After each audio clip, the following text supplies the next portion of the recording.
Selamat pagi Bapak Ibu yang dikasihi oleh Tuhan. Shalom. Apa kabarnya pada pagi hari ini? Saya percaya saudara kita semuanya selalu tinggal di dalam pemeliharaan Tuhan.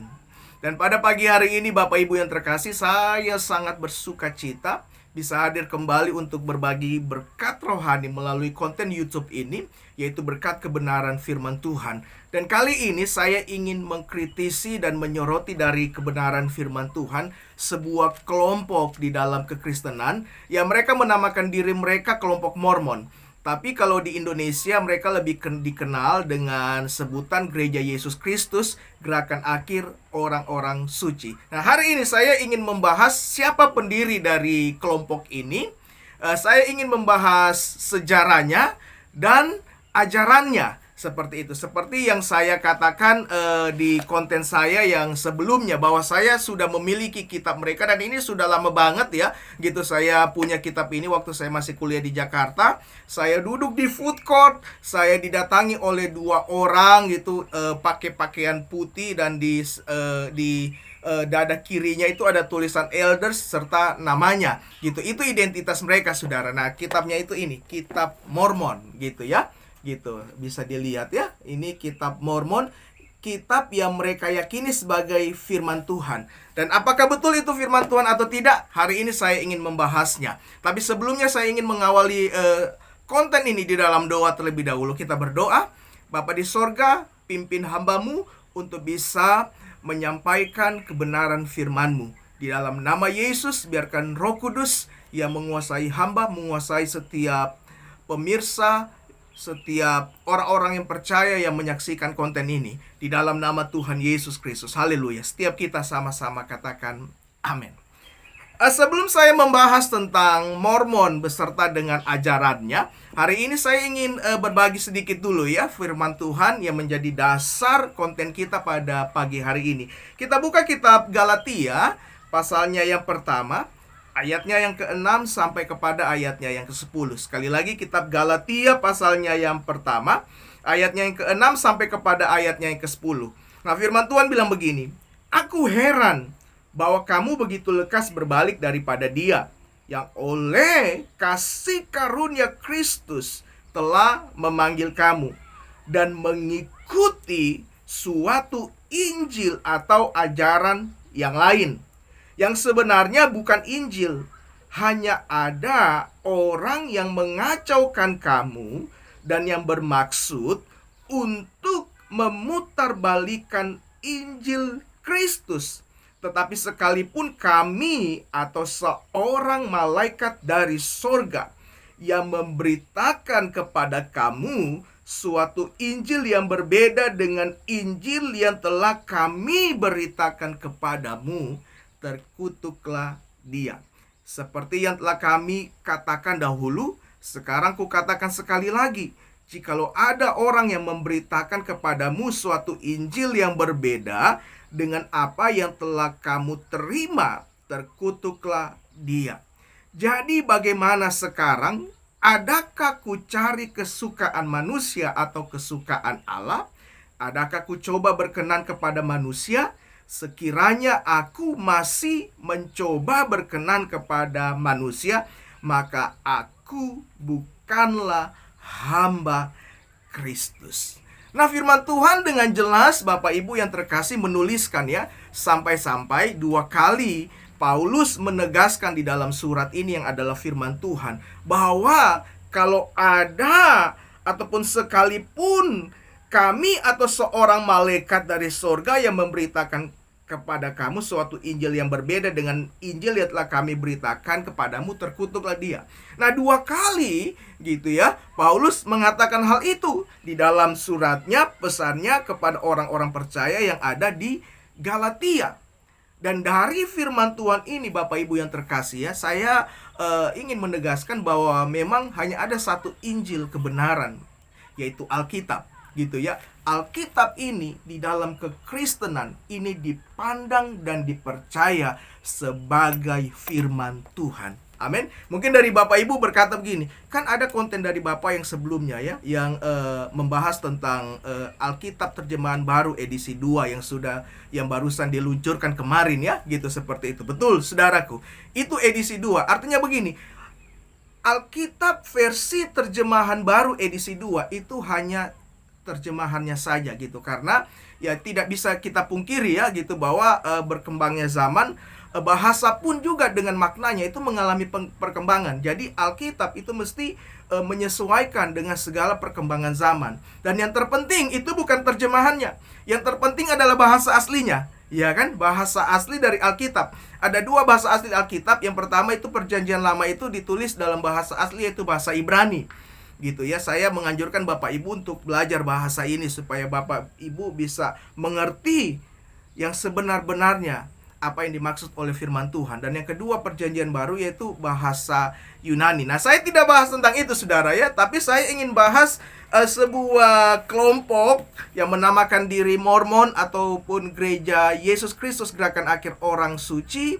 Ini apakah Kristen atau bukan ya? Gitu. Ajaran mereka ini apakah sesuai dengan pokok-pokok ajaran kekristenan atau bukan ya, gitu. Dan kitab Mormon ini apakah dipandang sebagai firman Tuhan atau tidak? Nah, itu seputar pembahasan kita pada pagi hari ini. Dan saya mau tegaskan melalui konten ini Bapak Ibu yang terkasih ya, sebelum saya membuka dan menjelaskan ada beberapa bagian dari kitab ini, saya ingin menegaskan bahwa Mormon itu bukan Kristen.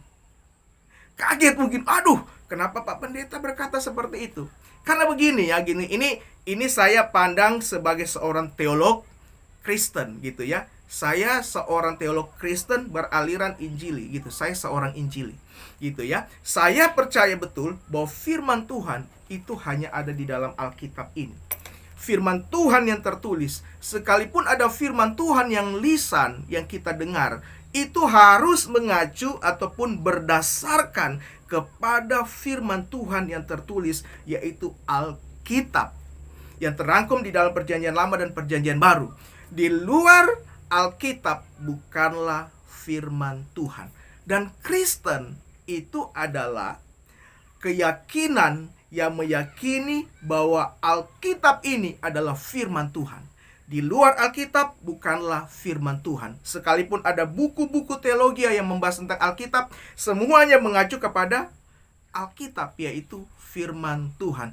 Jadi berdasarkan, gitu sekali lagi ya, berdasarkan pokok-pokok ajaran kekristenan, saya menyatakan bahwa Mormon itu bukanlah Kristen yang sesungguhnya. Mohon maaf ya, sekali lagi, berdasarkan pokok-pokok ajaran kekristenan, Mormon itu bukanlah Kristen yang sesungguhnya. Meskipun mereka menamakan diri mereka Gereja Yesus Kristus, tetapi kalau kita melihat ajaran mereka, Mormon itu bukanlah Kristen yang sesungguhnya. Ntar saya jelasin ya, saya buka ini kitab dulu seperti itu ya. Terus berikutnya, apakah kitab Mormon ini adalah firman Tuhan? Gitu ya, gitu. Kitab Mormon bukanlah firman Tuhan. Nah, inilah perbedaan ajaran Mormon dari kekristenan yang sebenarnya. Kekristenan meyakini bahwa hanya ada satu kitab yang memuat firman Tuhan, yaitu Alkitab. Sedangkan Mormon meyakini bahwa firman Tuhan itu bukan hanya dalam Alkitab ini, tetapi perlu ditambah gitu kitab Mormon, yang katanya sih pendiri dari gereja ini, dari gerakan ini, yaitu Joseph Smith. Dia mengatakan bahwa dia berjumpa dengan sosok ilahi, yaitu malaikat yang bernama Moroni gitu ya, menyingkapkan dan memberikan dia hikmat untuk menemukan lempengan-lempengan, dan itulah yang dia angkat dan dirangkum menjadi kitab Mormon. Sekali lagi saya berkata bahwa kitab Mormon itu bukanlah firman Tuhan, karena firman Tuhan itu sudah terangkum dan terkanonisasi di dalam sebuah kitab, yaitu Alkitab. Inilah perbedaan antara kekristenan yang sesungguhnya dengan Kristen Mormon gitu ya. Saya berkata Kristen Mormon ataupun Kristen yang bukan sesungguhnya, seperti itu. Dan terus saya ingin membahas tentang kitab ini saudara ya. Saya orangnya senang belajar gitu ya. Saya meyakini hanya satu kitab yang yang adalah firman Tuhan, yaitu Alkitab ini. Tetapi bukan berarti saya menutup diri untuk tidak membaca kitab-kitab lain. Saya membaca semua kitab suci, Al-Quran saya baca gitu ya kan. Semua kitab-kitab ada di rumah tuh, aplikasi-aplikasinya juga banyak. Itu hanya sebagai pengetahuan saja ya gitu. Artinya begini, kita sebagai orang Kristen yang dewasa harus luas wawasan kita ya gitu. Jangan hanya Alkitab melulu yang dibaca gitu. Alkitab ini kita yakini, tetapi sebagai wawasan marilah kita baca kitab lain. Dan ya puji Tuhan saya diberikan berkat ini ya gitu ya. Misionaris saya lupa namanya karena udah lama banget gitu ya. Gitu. Saya lupa siapa yang memberikan ini, tetapi saya ambil saja lah gitu. Di rumah juga saya punya kitab dari Saksi Yehova, nanti saya akan bahas di konten berikutnya tentang aliran itu. Gitu, kita Mormon gitu ya. Kita baca pelan-pelan gitu ya.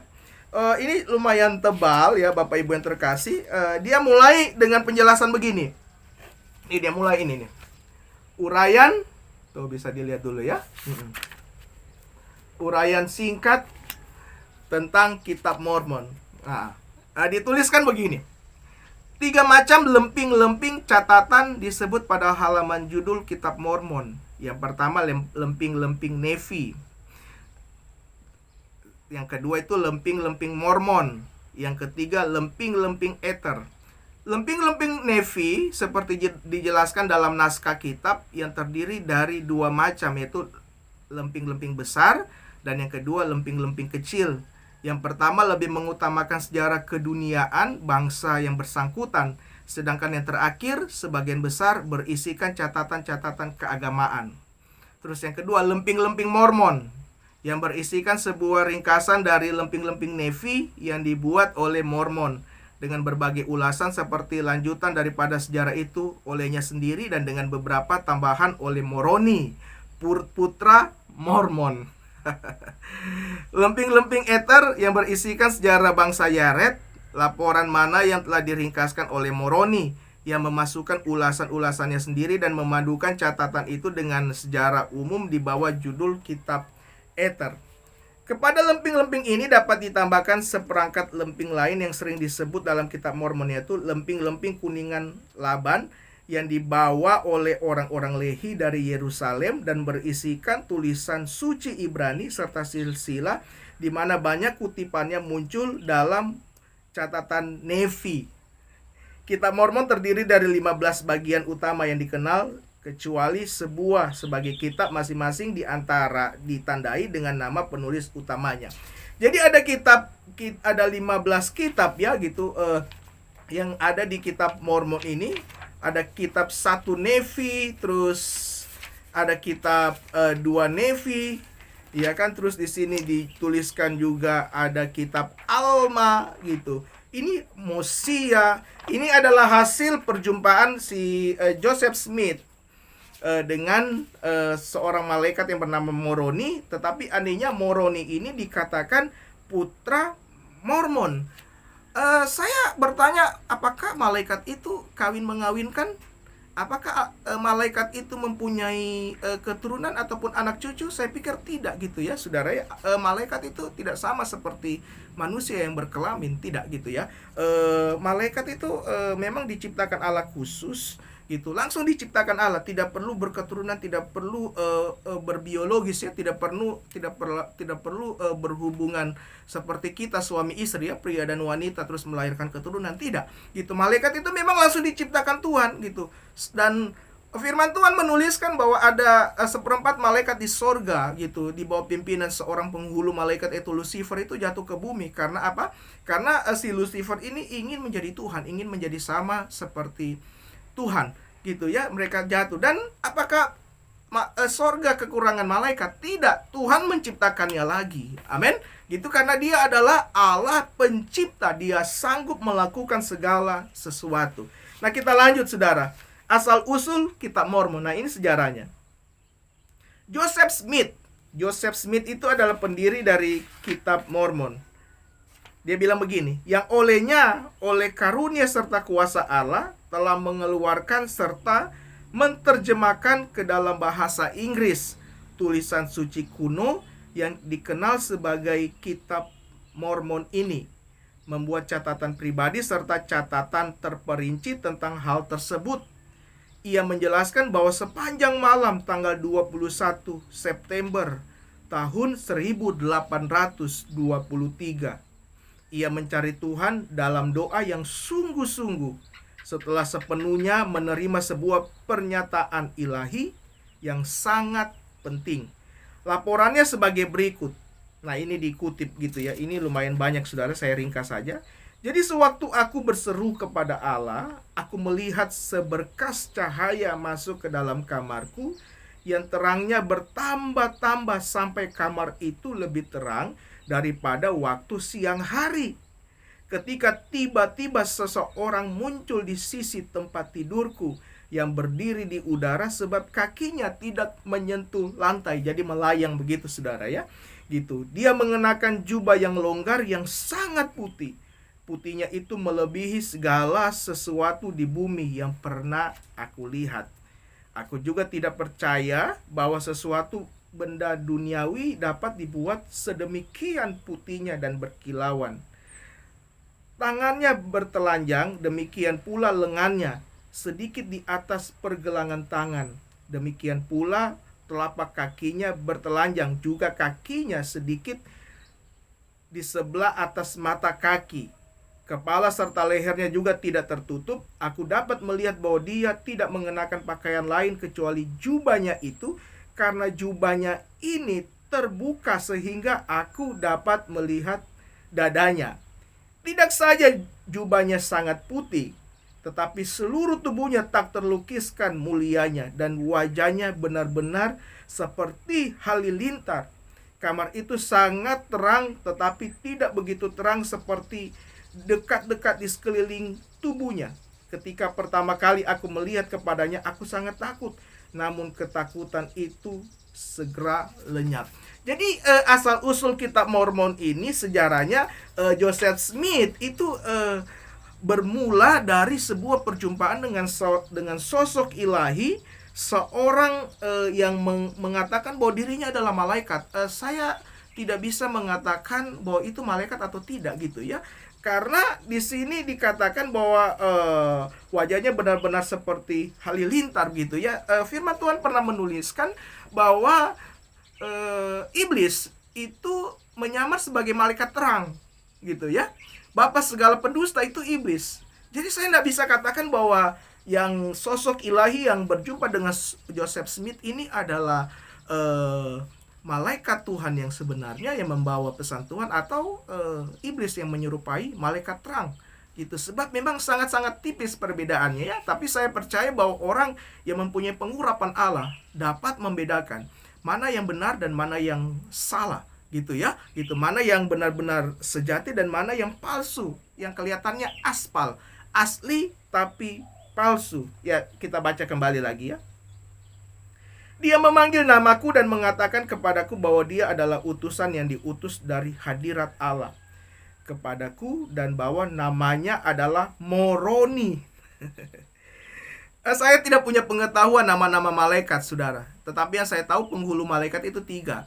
Yang pertama itu Mikael, yang kedua itu Gabriel, yang ketiga itu adalah Lucifer. Lucifer ini sudah dicampakkan, sudah tidak ada lagi gitu, seperti itu ya.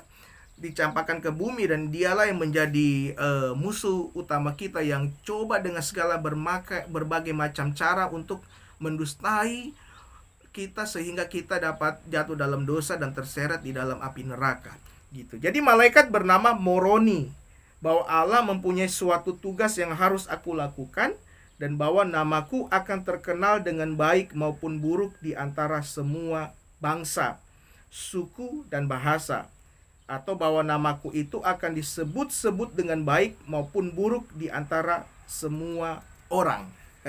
Dia mengatakan bahwa ada tersimpan sebuah kitab yang ditulis di atas lemping-lemping emas, yang mengisahkan riwayat penduduk sebelumnya dari benua ini, yaitu Amerika, dan tentang asal-usul mereka. Dia juga mengatakan bahwa kegenapan daripada Injil yang kekal terdapat di dalamnya, sebagaimana disampaikan oleh juru selamat, maksudnya Yesus Kristus ya Bapak Ibu ya, kepada penduduk kuno itu. Juga bahwa ada 2 batu di dalam busur-busur perak, dan batu-batu ini yang diikatkan pada sebuah baju sirah adalah yang disebut Urim dan Tumim. Disimpan bersama-sama lemping-lemping itu, dan bahwa dengan memiliki dan menggunakan batu-batu inilah seseorang dapat menjadi apa yang disebut pelihat pada zaman dahulu, dan bahwa Allah telah menyediakan benda-benda ini dengan maksud untuk menerjemahkan kitab tadi gitu. Jadi malaikat yang bernama Moroni ini yang dikatakan sebelumnya adalah putra Mormon gitu, dia berjumpa dengan si Joseph Smith ini yang dipandang mereka itu sebagai rasul ya sebagai nabi dari kelompok ini gitu. Jadi si Moroni ini memberitahukan kepada Joseph Smith bahwa ada satu harta karun yang tersimpan yang berupa lemping-lemping emas yang di dalamnya itu mengisahkan riwayat penduduk sebelumnya. Jadi penduduk ataupun orang-orang Amerika pada zaman dahulu gitu ya. Dia juga mengatakan bahwa ada dua batu di dalam busur-busur perak, yang batu ini diikatkan pada sebuah baju sirah yang disebut Urim dan Tumim.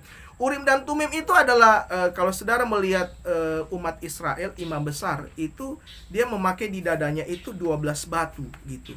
Itu menunjukkan ataupun menandakan ke-12 suku bangsa Israel gitu ya. Ada batu-batu di situ. Itu hanya simbol saja yang menunjukkan 12 suku bangsa Israel, di mana waktu dia masuk ke dalam bait suci gitu ya. Kita tahu bersama lah ya gitu, kalau umat Israel itu tidak semua orang bisa masuk ke dalam bait suci. Itu hanya orang-orang khusus, orang-orang yang dikuduskan dan diurapi Allah dan yang dikhususkan Allah. Mereka disebut sebagai imam. Dan ada satu lagi yang bisa tembus sampai ruang maha kudus, yaitu imam besar. Jadi bait suci itu terbagi menjadi 3 ruang Bapak Ibu gitu. Ruang yang paling luar itu disebut halaman. Ada halaman luar, ada halaman dalam gitu. Umat Israel itu hanya stop sampai halaman. Dan ada ruang kudus gitu. Ruang kudus ini yang dimasuki oleh imam-imam, bukan imam besar. Jadi imam-imam ini masuk untuk mempersiapkan segala sesuatu benda-benda yang ada di ruang suci itu. Misalnya di ruang suci itu kan ada yang namanya kaki dian untuk menerangi ruangan itu, ruangan suci. Dan ada yang namanya meja roti gitu. Terus ada mezbah ukupan bakaran. Dan itu yang mesti terus dipersiapkan gitu. Jadi pelita di kaki dian itu harus menyala terus gitu. Jadi imam itu masuk untuk mempersiapkan itu. Terus meja roti itu mesti ada terus rotinya, dan ukupan itu mezbah berupa asap-asapan itu mesti harus hidup terus seperti itu. Tetapi ada lagi ruang yang paling inti, yaitu ruang maha kudus, di mana dipisahkan dengan tirai antara ruang kudus dan ruang maha kudus. Tirai itulah yang sobek ketika Yesus menghembuskan nafasnya yang terakhir di kayu salib dan berkata sudah selesai, seperti itu. Yang masuk sampai ruang maha kudus itu adalah imam besar. Nah, itu penjelasan sedikit Bapak Ibu yang terkasih. Jadi malaikat Moroni inilah yang menjadi penuntun utama dari si Joseph Smith dalam menemukan lemping-lemping. Dia berkata begini lagi. Lagi pula dikatakannya kepadaku bahwa bila mana aku memperoleh lemping-lemping yang telah disebutnya itu, karena waktu untuk memperoleh lemping-lemping itu belumlah genap, aku tidak boleh memperlihatkan lemping-lemping itu kepada siapapun. Demikian juga baju sirah bersama Urim dan Tumim, kecuali kepada orang-orang yang kepadanya aku diperintahkan untuk memperlihatkannya. Jika aku melakukannya, aku akan dibinasakan. Ini pendapat dari Joseph Smith. Ketika ia sedang berbicara denganku mengenai lemping-lemping itu, terbentanglah penglihatan pada pikiranku, sehingga aku dapat melihat tempat di mana lemping-lemping itu disimpan, dan begitu terang dan jelasnya sehingga aku dapat mengenali kembali tempat itu ketika aku mengunjunginya. Sesudah pembicaraan ini, aku melihat cahaya dalam kamar mulai mengelilingi orang yang telah berkata-kata kepadaku itu, dan berlangsung terus sampai kamar itu menjadi gelap kembali ataupun normal, kecuali di sekelilingnya, ketika dengan tiba-tiba aku melihat seolah-olah suatu lorong terbuka lurus ke sorga. Wow. Dan dia naik sampai menghilang sama sekali, dan keadaan kamar itu pun kembali pada keadaan semula seperti sebelumnya muncul cahaya sorgawi itu. Jadi kalau dari penjelasan si Joseph Smith ini gitu, jadi seolah-olah ada sosok yang ilahi yang turun dari sorga gitu, dan dia kembali melalui sebuah lorong yang lurus menuju sorga seperti itu. Saya tidak bisa mengatakan bahwa ini adalah malaikat yang sesungguhnya, karena pesan ataupun message yang dibawanya itu adalah message yang keluar dari firman Tuhan. Firman Tuhan sudah menuliskan bahwa hanya ada satu Injil, yaitu Injil kebenaran firman Tuhan, Injil kerajaan sorga, Injil Yesus Kristus. Seperti itu ya, gitu. Kalau kita melihat dari asal usul ataupun sejarah kitab Mormon ini, seolah-olah gitu ada sosok ilahi yang mungkin tipologi ataupun teofani dari Yesus Kristus gitu. Tapi saya tidak bisa berkata seperti itu, karena memang berdasarkan apa yang dituliskan firman Tuhan, bahwa firman Tuhan ini sudah genap gitu. Hanya ada satu Injil dan tidak perlu tambahan lain lagi gitu ya, saudara ya. Banyak sekali ya dikatakan di sini. Dia bilang juga begini, pada waktu itu begitu mendalam kesan-kesan yang tertinggal di dalam pikiranku, sehingga aku tidak dapat tidur lagi, dan aku berbaring diliputi dengan keheranan oleh hal yang telah aku lihat dan dengar itu. Tetapi yang menjadikan aku heran ialah ketika kembali aku melihat utusan yang sama itu berada di sisi tempat tidurku, dan mendengar dia menceritakan kembali atau mengulang lagi kepadaku hal-hal yang sama seperti sebelumnya, dan menambahkan suatu peringatan kepadaku dengan mengatakan kepadaku bahwa setan akan berusaha untuk mencobai aku disebabkan keadaan keluarga ayahku yang serba kekurangan, guna memperoleh lemping-lemping itu dengan maksud untuk menjadi kaya. Ini dilarangnya aku dengan mengatakan bahwa aku tidak boleh mempunyai maksud lain dalam hal memperoleh lemping-lemping itu kecuali untuk memuliakan Allah, dan tidak boleh dipengaruhi oleh suatu alasan apapun selain untuk membangun kerajaannya. Jika tidak, maka aku tidak dapat memperoleh lemping-lemping itu. Akhirnya waktunya tiba untuk memperoleh lemping-lemping Urim dan Tumim dan baju sirah pada tanggal 22 September tahun 1827. Setelah pergi sebagaimana yang biasa pada akhir tahun ke tempat di mana benda-benda itu disimpan, utusan surgawi yang sama itu menyerahkan benda-benda itu kepadaku dengan perintah. Ini jelas saudara ya, bahwa aku harus bertanggung jawab atas benda-benda ini, yaitu jika aku membiarkan benda-benda itu hilang karena tidak berhati-hati atau karena suatu kelalaianku, aku akan dibinasakan.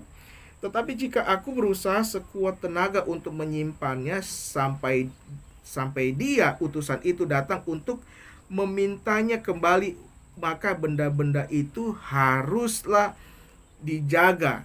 Segera aku mengetahui apa sebabnya, aku telah menerima perintah begitu ketat itu untuk menjaganya supaya aman. Dan mengapa utusan itu telah mengatakan bahwa apabila aku telah melakukan apa yang diinginkan dari tanganku, dia akan memintanya kembali. Jadi untuk laporan lengkap, bacalah Mutiara yang sangat berharga dan History of the Church of Jesus Christ of Latter-day Saints, sejarah gereja Yesus Kristus dari orang-orang suci zaman akhir. Catatan kuno itu dengan cara demikian dikeluarkan dari bumi bagaikan suatu suara satu bangsa yang berbicara dalam debu dan diterjemahkan ke dalam bahasa modern masa kini oleh karunia serta kuasa Allah, seperti dinyatakan oleh cara-cara ilahi telah diterbitkan untuk pertama kalinya pada tahun 1830 sebagai Kitab Mormon. Jadi pada konten hari ini saudara, saya hanya mereview kitab ini saja gitu ya. Gitu. Di dalamnya itu ada kitab 1 Nefi, 2 Nefi, terus ada kitab Alma, banyak banget ya. Saya tidak bisa menyebutnya ataupun menjelaskan di konten ini karena terlalu panjang. Ada kitab Helaman, ada kitab 3 Nefi, 4 Nefi, ada kitab Mormon gitu. Kitab Mormon pasal 1 bilang begini, perintah-perintah Amaron kepada Mormon sehubungan dengan ukiran-ukiran suci, perang dan kejahatan. Ketiga murid bangsa Nefi berangkat. Mormon dikekang untuk berkhotbah. Ramalan-ramalan Abinadi dan Samuel si orang Laman digenapi. Dan sekarang aku Mormon membuat sebuah catatan tentang hal-hal yang aku lihat dan dengar dan menyebutnya kitab Mormon gitu. Ada kitab Ether gitu, kitab Moroni. Ada ringkasan-ringkasan pasal di dalamnya, Bapak Ibu yang terkasih. ada Alma, Agos, Antipus. Antipus itu membangkitkan. Oh, ini seperti kamus Alkitabnya gitu ya. Libanon, malaikat-malaikat, ada Lehi, Liahona gitu. Nah, itu review singkat ya saya dari saya tentang kitab ini ya, kitab Mormon. Satu kesaksian lagi tentang Yesus Kristus gitu. Jadi pada pagi ini, dengan apa yang saya sharekan tadi, yaitu kitab Galatia pasal yang pertama ayatnya yang ke-6 sampai ayatnya yang ke-10, saya menyatakan bahwa kitab Mormon itu bukanlah firman Tuhan. Dari perspektif saya sebagai teolog Kristen, sekali lagi, dari saya seorang teolog Kristen, saya memandang bahwa kitab Mormon itu bukanlah firman Tuhan. Kalau saudara ingin membacanya sebagai sebuah pengetahuan, ya silakan. Tetapi saya menganjurkan untuk jangan meyakini itu sebagai firman Tuhan. Sebab hanya ada satu dasar iman kita, yaitu firman Tuhan, firman Allah yang hidup, yang disebut oleh Paulus sebagai kekuatan Allah. Aku mempunyai keyakinan yang kokoh akan Injil, karena Injil itu adalah kekuatan Allah. Jadi jelas sudah ya Bapak Ibu yang terkasih, bahwa kitab Mormon ini bukanlah firman Tuhan. Dan Mormon itu bukanlah Kristen yang sebenarnya, meskipun mereka menamakan diri mereka Kristen. Kenapa? Sekali lagi, kenapa dikatakan begitu? Ya karena memang pokok-pokok ajaran mereka itu sangat berbeda dengan pokok-pokok ajaran kekristenan.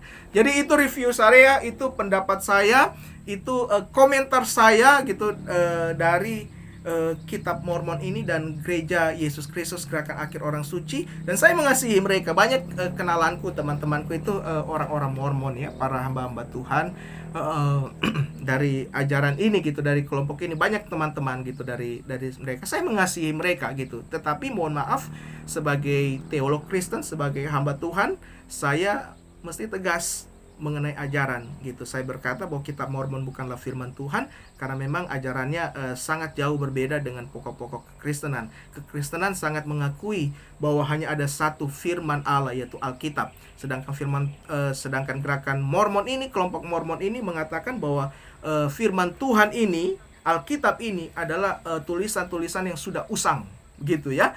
Tulisan-tulisan yang sudah kuno. Nah, ini sebenarnya sama pendapatnya dengan satu kelompok lain lagi yang saya sudah komentari di konten saya yang sebelumnya, yaitu Gerakan Gereja Tuhan Yang Maha Kuasa. Mereka berpendapat hal yang sama, bahwa Alkitab ini sudah usang, perlu menambah dengan kitab yang ditulis oleh seorang yang mereka yakini sebagai titisan Yesus Kristus, yaitu Yang Siang Bin gitu ya. Dan sedangkan Mormon juga mengatakan hal yang sama, bahwa perlu adanya penambahan kitab, yaitu kitab Mormon, di mana si pendiri gerakan ini, kelompok ini menyaksikan ataupun mengakui bahwa dia berjumpa dengan sosok yang ilahi yang bernama Moroni, yang menuntun dia kepada satu tempat di mana ada tersimpan harta karun di sana, harta karun yang berupa lemping-lemping emas yang di dalamnya diyakini berisi tentang firman Tuhan yang terpendam gitu, dan dia angkat serta disebarluaskan. Itulah isi dari kitab Mormon. Demikian review dari saya, komentar dari saya. Mari kita satu dalam doa. Bapa di sorga, terima kasih buat hari ini. Dalam nama Yesus, berikan ilham, berikan pemahaman kepada setiap orang yang percaya yang menyaksikan konten ini. Di dalam nama Yesus, haleluya, amin. Tuhan Yesus memberkati kita. Shalom.